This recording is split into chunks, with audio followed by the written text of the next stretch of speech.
수상이 그런 방한해서 여러 가지 활동을 하고 또 정상회담도 하는 것으로 보도되고 있습니다.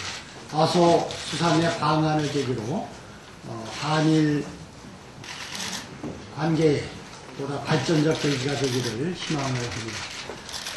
그러나 근본적으로는 한일 관계를 중심으로 한 동북아 관계에 굳건한 우호 기반이 조성되기 위해서는 일본이 우리 한국을 식민지 지배하고 또 2차 대전을 일으킨 문제에 대한 분명한 인정과 사과 또 그것에 대한 반성에 기초한 우호관계의 증진의 노력이라고 생각을 합니다. 이번 지난 연말연시에 많은 국민들을 걱정하게 했던 또 실망시킨 이 부끄러운 국회의 하청전쟁이 종식되는 시점에서 국민들은 이제는 더 이상 국회가 통법부가 아닌 입법부로서 대통령의 지시와 명령에 따른 하청전쟁터가 아니라 여야의 대화와 타협을 통한 민의의 전당으로 거듭나기를 희망을 하고 있습니다. 그런데 대통령은 반성 대신 또다시 대통령의 속도전과 전면전에 의거한 하청전쟁을 치룰 것을 집권 여당에게 강요하고 있고 우리 국민 모두에게 강요하고 있습니다. 어저께 대통령의 대국민 연설에서 이러한 대통령이 국회를 입법부로 존중하는 것이 아니라 통법부로 인식하고 대통령의 지시를 이행하는 하부기관으로서의 여당의 존재를 또 역할을 인식하는 것을 적나라하게 보여주고 있습니다.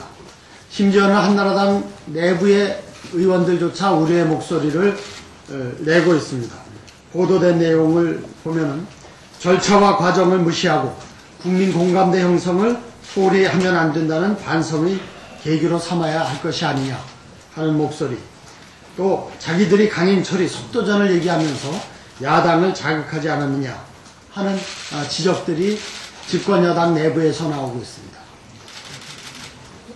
또 자유선진당 입장에서도 국회 파행의 가장 큰 원인이 쟁점 법안을 무리하게 연말까지 강행 처리하겠다고 나섰던 한나라당과 행정부임은 부정할 수 없는 사실이라는 점을 지적을 하고 있습니다. 그럼에도 불구하고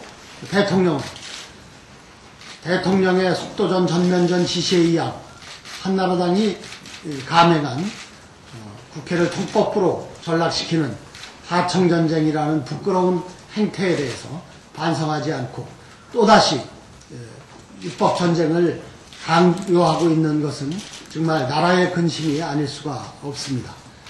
꺼진 불도 다시 보자는 것이 이번 겨울에 우리가 제일 많이 보는 표고 우리 생활에서 항상 유념해야 할 생활 자세입니다. 그런데 이명박 대통령은 꺼진 불에 기름을 끼얹어서 그 불씨를 다시 살리려고 하고 있습니다. 대통령은 국회에서 손을 떼어야 합니다.